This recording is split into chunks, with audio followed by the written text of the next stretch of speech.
That was awkward. Yes, it was.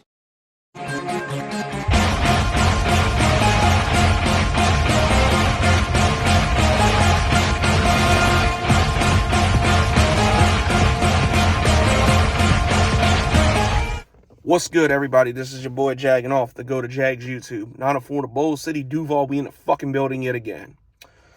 All right, it's our 2-week stint in London.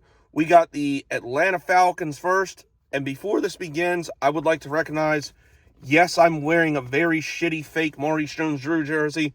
And the reason for that is because I'm going to work and it's one I don't mind fucking up. And you guys have seen what my good jerseys look like.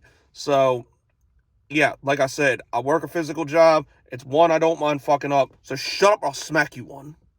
Anyway, Falcons, yeah, shout out to Sean, Sleeta, Aries Falcon, who the fuck else? I know it's a few I'm missing, but, you know, shout out to the Falcons content creators. Being all the way real, they look like a much improved team from last year. I mean, I don't want to go as far as to say Desmond Ritter's it for them, but he looks promising. Their run game is pretty damn scary. Algier, B. John Robinson, shit you got to pay attention for. My former Gators alumni, Kyle Pitts, is there, even though they don't know how to fucking use them. And, you know, Drake London, there's obviously pieces on offense, so defense has got to be on par.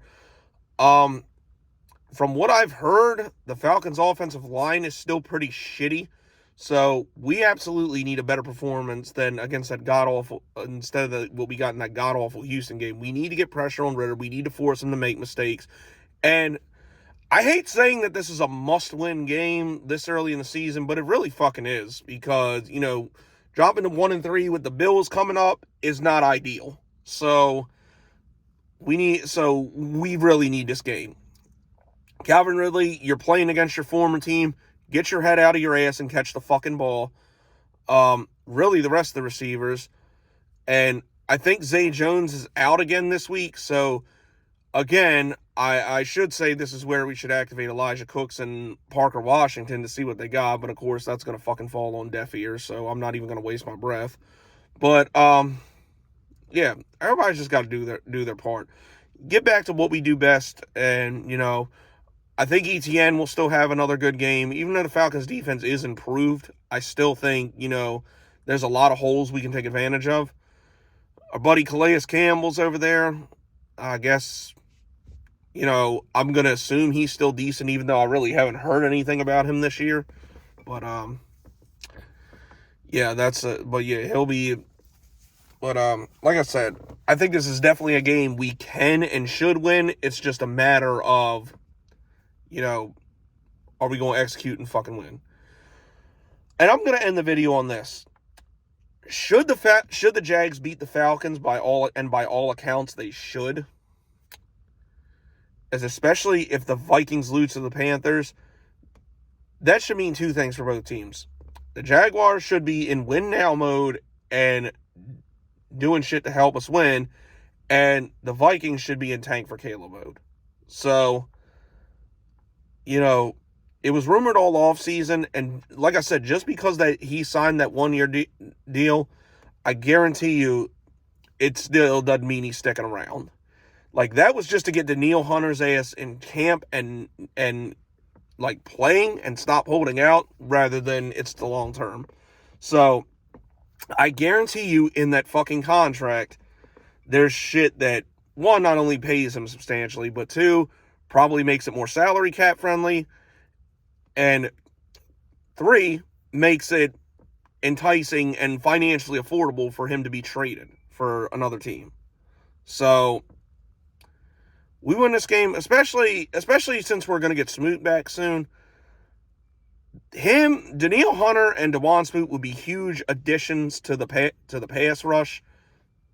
So, and much needed too, because we fucking need it. Our pass rush is awful.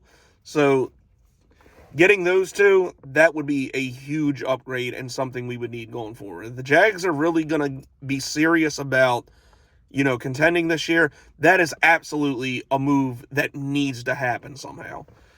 And it works for the Vikings too because there's teams like the Jets and the Commanders that have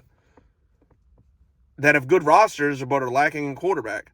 Hell, for the Jets, they send them Zach Wilson. They're going to get Caleb for sure because he surely ain't going to win shit with them if he starts.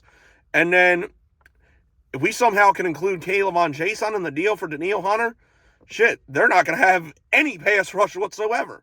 So it all makes too much sense for the Jags to go after Danielle Hunter, especially if they win this week, to have him, when we come back from the States. Or when we come back to the States to play the Colts and, make a run here. Absolutely something that needs to happen.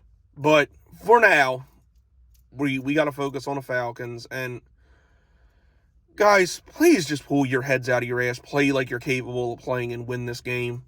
Like, I can't fucking tell. Like, I want to be happy for both my sports teams. I mean, the Orioles just locked up the fucking AL East last night, which was very happy. But then I was like, shit, I gotta hope now the Jaguars win so I can actually have a good week. So, just get this fucking win. Let's stop fucking around here, okay?